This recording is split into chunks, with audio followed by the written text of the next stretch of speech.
गंभीर मुद्दे पर पूरे दिन चर्चा के लिए तैयार थी, लेकिन विपक्ष के रवैये के कारण ये संभव नहीं हो सका। एक विषय रह गया था, हम लोग पोल्यूशन पे चर्चा करना चाहते थे, अपोजिशन में मांगा था, बाद में कांग्रेस ने बोला कि पोल्यूशन इंपॉर्टेंट नहीं है, चर्चा नहीं करेंगे, हंगामा किया तो पोल्यूशन पे हम चर्चा नहीं कर पाया। ये थोड़ा सा मलाल रह गया, लेकिन विंटर सेशन पार्लियामेंट का आउटकम, इसका टोटल नेट रिजल्ट से हम बहुत खुश हैं। खुश इसलिए कि ये देश के लिए बहुत बड़ा काम आने वाला बिल पारित किया गया है। इसलिए ये मेरा अंतिम वाक्य से मैं समाप्त करना चाहता हूं, रिफॉर्म्स एक्सप्रेस चल चुके हैं, रुकने वाला नहीं है। नरेंद्र मोदी जी का रिफॉर्म्स एक्सप्रेस, ये आप लोग भी ध्यान रखना है, इसी के जरिए से भारत विकसित भारत बनने वाला है। धन्यवाद। पॉल्यूशन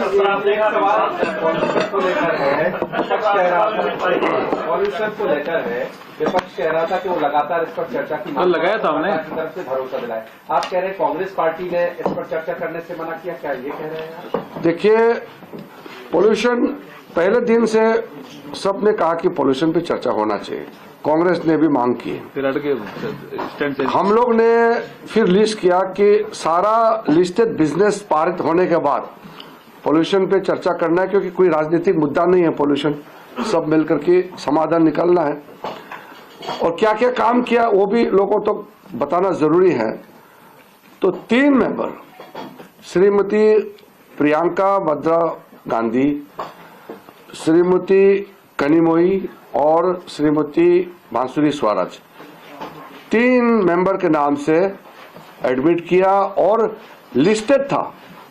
तुरंत जीराम जी का जवाब के बाद राज्यसभा सांसद कपिल सिब्बल ने शीतकालीन सत्र की कम अवधि पर नाराजगी जताई। उन्होंने कहा कि इस सत्र में सिर्फ 15 दिन कार्यवाही चली है। इससे पहले 2017 में 13 दिन, 2022 में 13 दिन और 2023 में 14 दिन कार्यवाही चली थी। अगर यही चलता रहा तो जिन मुद्दों पर संसद में चर्चा होनी चाहिए वे उठ ही नहीं पाएंगे। सबसे पहली बात तो ये है कि आहिस्ता आहिस्ता मुझे ऐसा लगता है कि जो हमारा संसद है, जो पार्लियामेंट है, उसकी जो रेलेवेंस है वो गिरती जा रही है, क्योंकि कम से कम सिटिंग्स होती हैं और आहिस्ता आहिस्ता मैं समझता हूँ कि लोग भी सोचते हैं कि पार्लियामेंट में कुछ होता नहीं है। तो ये बहुत ख़तरनाक बात है, लोकतंत्र के लिए बड़ी ख़तरनाक बात है, क्योंकि सही मुद्दों पे चर्चा नहीं होती और ऐसे मुद्दों पे चर्चा होती है जिसका कोई आज के दिन लेना देना नहीं है। तो पहली बात तो आपसे कहना चाहता हूं कि आप देखिए कि 1 दिसंबर से लेकर 19 दिसंबर तक ये सेशन है, इनमें लगभग 15 सिटिंग्स हुई। 15 सिटिंग्स हुई है एक सेशन में। जब हम पार्लियामेंट में थे, मैं तो मतलब कि 2099 और उसके बाद की बात करता हूं, तो उस समय पार्लियामेंट विंटर सेशन में लगभग 20 नवंबर को बैठता था और दिसंबर तक चलते रहते थे। लेकिन आज के दिन वो ऐसा नहीं हो रहा। 1 दिसंबर में सत्र की शुरुआत हुई और 15 सिटिंग्स हुई। इससे पहले भी 2017 में लगभग 13 सिटिंग्स हुई, 2022 में 13 सिटिंग हुई, 2023 में 14 सिटिंग हुई और इस सत्र में 15 सिटिंग हुई।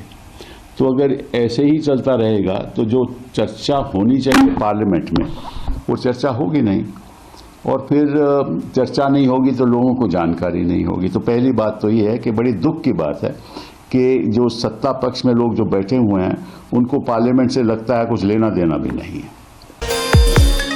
आम आदमी पार्टी सांसद संजय सिंह ने राम को लेकर अपने बयान पर स्पष्टीकरण दिया है। उन्होंने कहा कि मैंने बस अटल बिहारी वाजपेयी का पुराना बयान दोहराया था।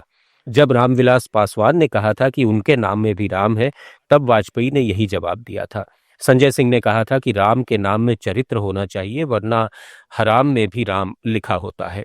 हराम में भी राम में ऐसा स्टेटमेंट आपकी तरफ से दिया गया है, ऐसा कह अभी जवाब तो दी आप ही को तो जिया। देखिए, पहली बात तो ये कि स्वर्गीय अटल जी का ये बयान है, मेरा बयान नहीं है। मैंने अटल जी का बयान कोट किया, मैं दिखा देता हूं आपके दर्शकों के लिए। ये देखिए, ये अटल जी ने बयान दिया था, स्वर्गीय अटल बिहारी वाजपेयी जी ने। कब दिया था?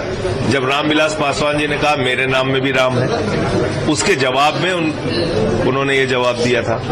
मैंने उसका जिक्र किया। अगर ये बात बीजेपी के लोगों को बुरी लग रही है तो एक प्रेस कॉन्फ्रेंस मोदी जी, प्रहलाद जोशी जी सब लोग बैठ के कहें और पूरे देश से कहें कि स्वर्गीय अटल बिहारी वाजपेयी जी ने बहुत बड़ा गुनाह किया था ऐसा कह के, और उसके लिए वो पूरे राष्ट्र से माफी मांगे।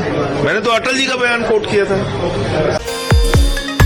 पीडीपी प्रमुख महबूबा मुफ्ती ने एक बार फिर जम्मू कश्मीर में जमीनों के इस्तेमाल को लेकर सरकार पर निशाना साधा है। उन्होंने कहा कि प्रदेश पिछले कुछ सालों से मुश्किल दौर से गुजर रहा है, खासतौर पर 2019 के बाद से हालात और चुनौतीपूर्ण हो गए हैं।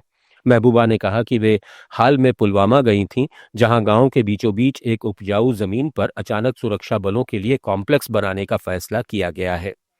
उन्होंने कहा कि बस्तियों के बीच सुरक्षा ठिकाने बसाने से आम लोगों और बलों के बीच टकराव की स्थिति पैदा हो सकती है। मैं आज ये डॉक्टर स्कॉलर हैं, ये पीएचडी स्कॉलर हैं, ये मुस्तफ़ा खान साहब का इनका इस्तकबाल करती हूँ अपनी पीडीपी जमात में। मैंने इनके बारे में बहुत अच्छी बातें सुनी हैं, बहुत मेहनती हैं, बहुत जो है बड़ी ईमानदारी से इन्होंने अपना जो रोल है एसडीडीसी मेंबर निभाया है अपने इलाके में। और आज ये कई इनके साथी आए हैं जो मुफ्ती साहब के साथ भी उनमें से कुछ लोग रहे हैं, तो उन सब का मैं इस्तकबाल करना चाहती हूँ जमात में। और आज जैसे इन्होंने खुद डॉक्टर साहब ने कहा, जम्मू कश्मीर एक बहुत ही मुश्किल दौर से गुजर रहा है और यहाँ कुछ करना तो बड़ा मुश्किल है, बात करना भी महाल बन गया है और बात करने की भी इजाज़त नहीं है। बड़ी मुश्किलात से मुश्किल दौर से गुजर रहा है, खासकर 2019 के बाद।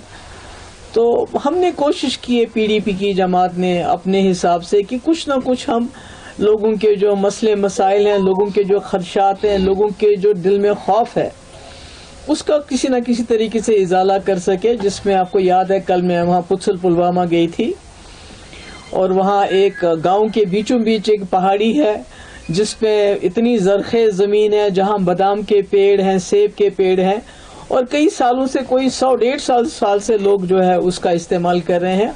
और अब अचानक फैसला हो गया है कि वो सिक्योरिटी फोर्सेस वहाँ अपने कॉम्प्लेक्स बनाना चाहता है। तो मतलब हमारे पास जम्मू कश्मीर के लोगों के पास तो ज़मीन ऑलरेडी बहुत कम है। इसी तरह हमने एक बिल भी लाया था असेंबली में यही सोच के कि जो यहाँ की ज़मीन है जिसपे यहाँ के लोगों का बयानबाजी में फिलहाल इतना ही। जुड़े रहिए लेट्स माइक के साथ। आप सुन रहे थे let's mic more than radio. Follow कीजिए हमें हमारे सोशल मीडिया प्लेटफॉर्म्स पर। It's time for news. It's time for More Than Radio. Presenting the first radio news app, Let's Mic. Let's Mic, a news-based app on your phone where you get to watch and listen news, talk shows, interviews, radio show podcasts. On Let's Mic, you get all relevant information of TV, print, radio, podcast, and digital. Let's Mic talks about every segment of life.